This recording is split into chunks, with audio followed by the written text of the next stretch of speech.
Welcome to Empower and Evolve, and I'm your host, Dunstan, and thanks for coming into today's episode. Now, this podcast is designed for those looking to break free from stagnation and enhance their well-being through actionable insights and inspiring stories. So you'd never miss an episode, hit that follow button and follow us through our social media accounts. Now, if you find value in our discussions, consider sharing this podcast with friends who you think might benefit listening today. Now let's get started on this journey of empowerment and transformation. Hi, Dan here, and thanks for coming back to Empower and Evolve. Now, for today's episode, I'd like to answer a question that I think everyone, especially the students and those people in the corporate space, encounter day in, day out. Right? And that question is, how can I manage my time better without feeling overwhelmed?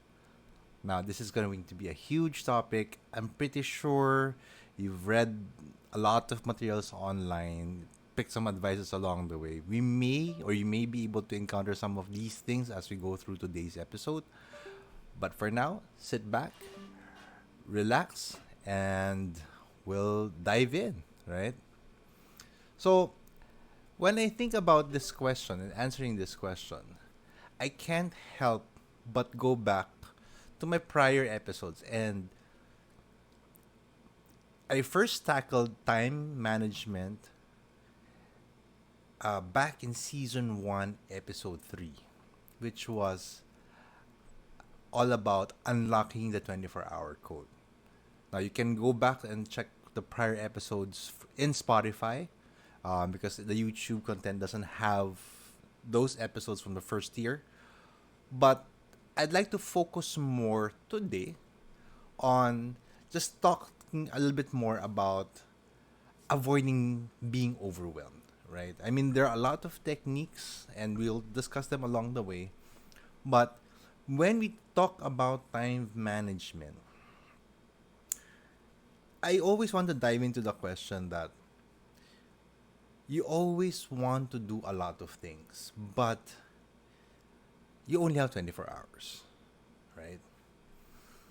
Now, there's a debate about time versus task management. I'm not gonna talk about that, but what I can tell you is if you're able to manage the time that you have in a day better, it helps you to declutter things. It helps you to be more productive. From an employee and employer standpoint, it recognizes the high important things that brings value to an organization. Now, for students, and sorry about that. For students, of course, you can't skip on a certain task, whether it's doing your assignment, a project, right? Because all of them are all checked, right? And they have very, very strict timelines. Now, what I can add to managing the time and avoiding getting overwhelmed is understanding what are your challenges, right? The first thing as a main challenge, I would say, is being and having that mindset of procrastinating, right? In Filipino, we call it the mañana habit or the mamayana habit. Because we know that it's a small task and there's a lot of time between the time you were informed about the task or that activity until the due date, you would put it aside. One thing I learned is that if you can do that one thing in 5 to 10 minutes, don't put it off for tomorrow. Don't put it off for later. Unless there's a very high urgent item that you have to do first. If it only takes 5 to 10 minutes of your time, just squeeze it in. Because the moment you put it aside, it just goes down on that to-do list And you'll be surprised that the day has gone or days have gone, and that small item, which could have been done in 5 to 10 minutes, is still on that list because there are new things coming in, day out, that pushes that one thing, right, down the list. So something to take with you when you think about managing that procrastination. Other factors would be lack of prioritization. And when we talk about lack of prioritization, there's one question I want to ask. What are your values right now? Now, you might be telling me, Dan, does that question doesn't make sense when we talk about prioritization, right? But anecdotal story, when I was still working in the BPO space, I was a workaholic. I'd be working 10 hours, 11 hours, 12-hour days. Sometimes it runs for weeks. And after some time of spending so much time in the office, I lost and weakened my relationships with friends, with my circle of friends, to the point that even if there's, let's say, a gathering because someone's birthday, I don't even get a message telling them, "Hey, it's this guy's birthday. Are you coming or not?" They don't even bother to message me at all. Why? Because they already assume that I'm not going to be available. Right? That's one. That's one side effect of me prioritizing work too much and not putting that balance. Another factor, when you think about and talk about that prioritization, what values do you have right now?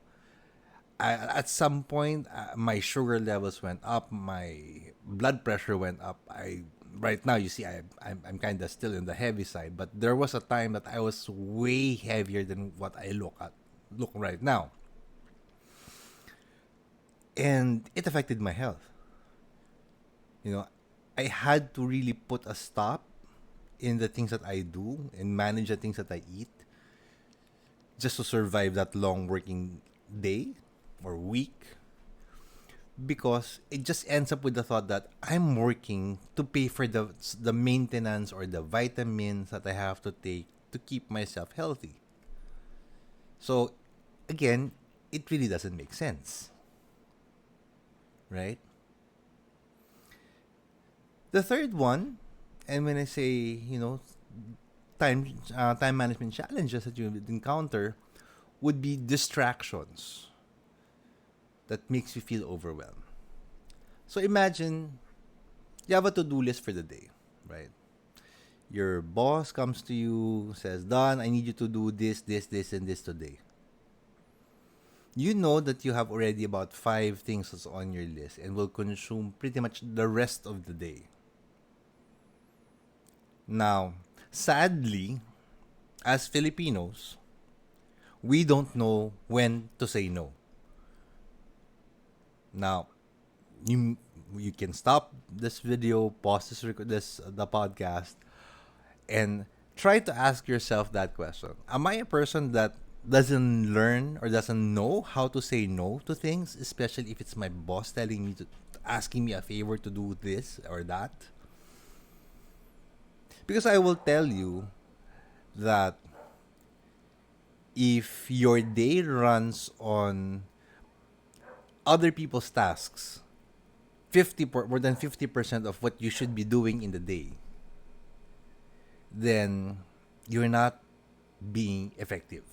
You're just going to get overwhelmed with so many things that you can fit everything in 9 hours of work, or even 10 hours of work, right? For some, you'd end up just like me back then, spending 12 hours, maybe 15 hours every day for what, 1 month, 2 months, and it's overwhelming. I tell you, it's overwhelming, right?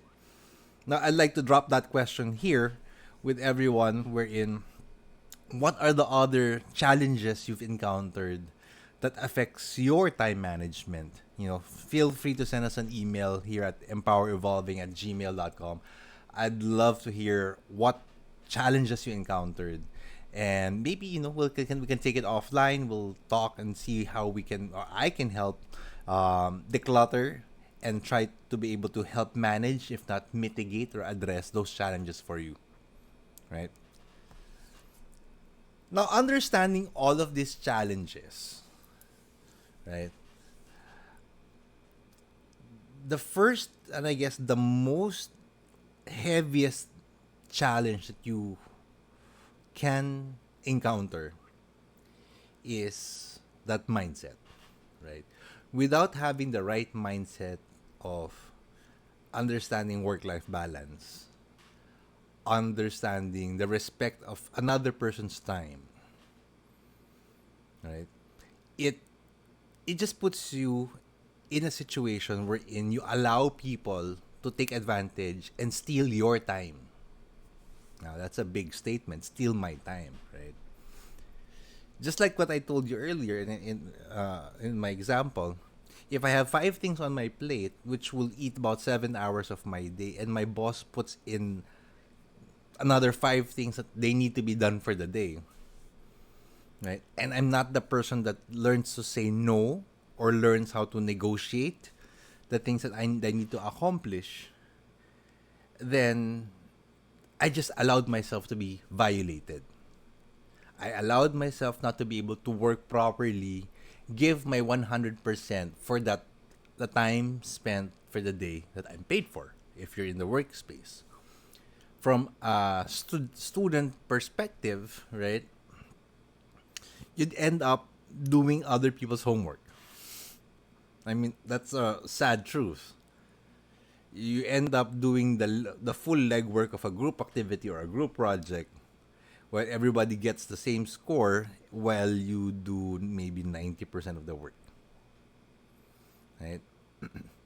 Now, another thing that you also have to keep in mind when you talk about that mindset is don't aim for perfection. It's good if you can finish the 7 things on your plate today. But if you can finish the 6 or the 5, don't feel bad because again, these are small wins. These are milestones for the day because you had 7 things, you were able to do 5 out of the 7. Still not bad. Still gives you time to go back to the drawing board and see how you could have done it better. And with that, let's talk about a few things that you can do to manage your time. The first one is communicate. Right? Communicate, that involves you talking, you also negotiating things. Now, as a leader in my own space at some point, what I've learned is if there are things that's being added on my plate for the day, I'd usually tell my boss, okay, boss, here are the things that's on my plate today. The things, and this consumes pretty much the whole day. I'm full to the brim. My plate's full. You want me to add these things for you today. Which of the things that I am doing today can I move to a different timeline? Maybe tomorrow, the day after, or what have you. For me to be able to accommodate your needs for the day. Right? It's you telling them that you are willing to do that, but I only have this time. Or I can only put that time for you, for that task, on a different day. Right? Because delegation is one thing, and then passing off the work is another. Right? I mean, from a leadership perspective, we like to delegate things. And even as easy as at home, things that's gonna be done at home. Right? Think about it this way. When you were a kid, maybe about 13, 12, or maybe younger, house chores usually is done by the parents or someone older, right? And you're given the more easier task. Maybe just bring out tables, clean the table, sweep the floor, right? But if you're on the older side, maybe about the higher teens, 16, 17, 18, you're now tasked to go to the market instead of your mom or your dad or your helper going to the market. You are the one now getting assigned to go to the market. Plus cleaning the table, cleaning the house, and everything in between, right? But when you think about that, okay, I'll do the market tomorrow, but can you sweep the floor for me today? In exchange, right? That's negotiation. Unless it's something that really can be done and you're the only one who is capable to do that, then understandably, you cannot delegate it to someone else, right? Another thing that you can do is understanding the concept of the Eisenhower matrix. I mean, I've mentioned that in season 1, episode 3. I think I mentioned that somewhere, I think season 4, if I'm not mistaken, or season 3, wherein you make a list of a sheet of paper, cut it into 4 sections, or break it to 4 sections, where you talk about high urgency and high importance. So going up is higher urgency, going to the left or right is high importance, right? So quadrant 1, high and high, and so on and so forth, right? And then start putting the things on that list, which are the high urgent and the high important things, and then slowly complete all of the things that you have to do for the day in that quadrant. Now, taking a step higher of that Eisenhower matrix, and this is me talking from a leadership perspective, I always throw in a question. What are the 3 things that I can do today that will have a big impact to the organization in the next 30 days, in the next 45 days, that I can complete today, right? And all of the menial tasks, right? The things that can be delegated, I delegate it to my staff. Or I put that after I've completed my 3 priorities for the day. Okay. Now, for students, I would now recommend instead of doing daily schedules. You know, daily schedules may involve, aside from your normal school activities, right? After school activities may be, study time, dinner, taking your evening freshen up, your evening bath, right? From even managing your time in socials, right? As long as you put that daily schedule and stick to it, that works, right? That works. I remember when I was in high school, because my school I have to travel about 2 hours every day going home. And I know if I don't maximize my time, I'm gonna be dead beat by the time maybe around 11:10 in the evening, 11 in the evening. And I have to wake up at 4. Right? So what do I do? I work smart.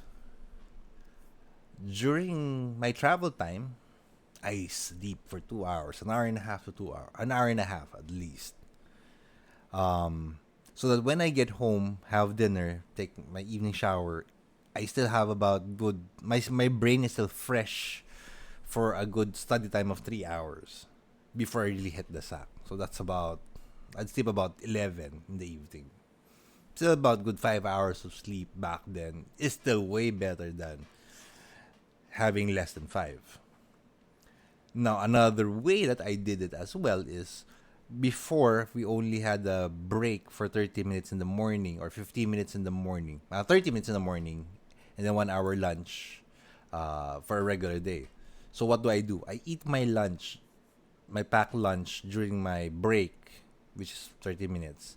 And then either I sleep during my lunch break or I go to the clinic and tell the clinic I'm not feeling well, I want to take some nap time. So I use that time to sleep. Or I use that extra time to study. Just to be able to manage my day on day, right? Now, for some who, just like me now, I am pretty much almost 100% working from home remotely. I recommend to use time blocks. So whether you're using the Pomodoro technique as a time blocking mechanism, or just following a daily calendar, it really helps that you see what's your schedule or how much time is left for your time block. So keeping it visible, whether putting a timer in front of you, putting alarms on your phone, or a countdown timer on your mobile devices or tablets, right, is a good way to remind you that you also need to take breaks. And I think that's very important when you trying to manage the concept of being overwhelmed. Just learn to take breaks, whether it's a 5-minute break, whether you're going to your kitchen and grabbing coffee, or just going down to the water cooler, right, in the office to grab water. Take that 5 minutes. I tell you, that extra 5 minutes of being away from your computer, from your device, and not thinking about that 5-minute interval actually helps to reboot yourself. Now, of course, other things that's on the list is exercise. Definitely is one thing. Keeping that an exercise habit actually helps you to increase your focus. So it makes you be more productive, right? It helps also build your physical resilience to illness and mental resilience, right? And that's important, especially if your task requires increased focus or a lot of dedicated time, wherein you can get lost in the action that you're doing. Keeping that mental focus really helps. So, with that, that's a lot of things that I can suggest that you can do. Again, if you have other personal experiences on what you're doing to help manage being overwhelmed with the tasks or the time that you have in a day, feel free to send them over at empowerevolving@gmail.com.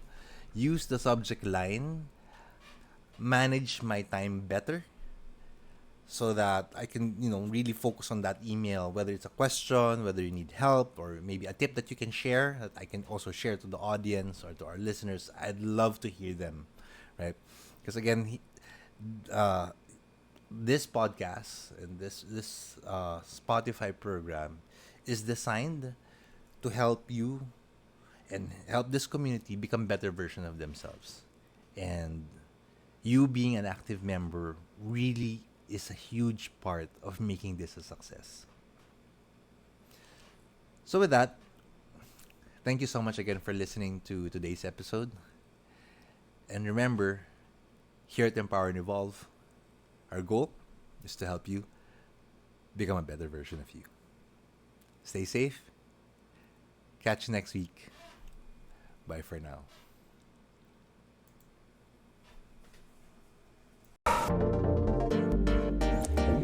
Hey buddy, thank you for joining us on this transformative journey of empowerment and growth. Now remember, it's not just about evolving. It's about embracing that incredible power within you to become the best version of yourself. Keep striving for greatness, because together, we can create a world where empowerment knows no bounds. And if you find value in today's episode, please subscribe, rate, and share this podcast with someone who could use that little inspiration. Until next time, stay empowered, stay inspired, and keep shining brightly on your path to evolution. With Empower and Evolve, you have the tools to unleash your potential and rewrite your story. Let's continue to evolve together.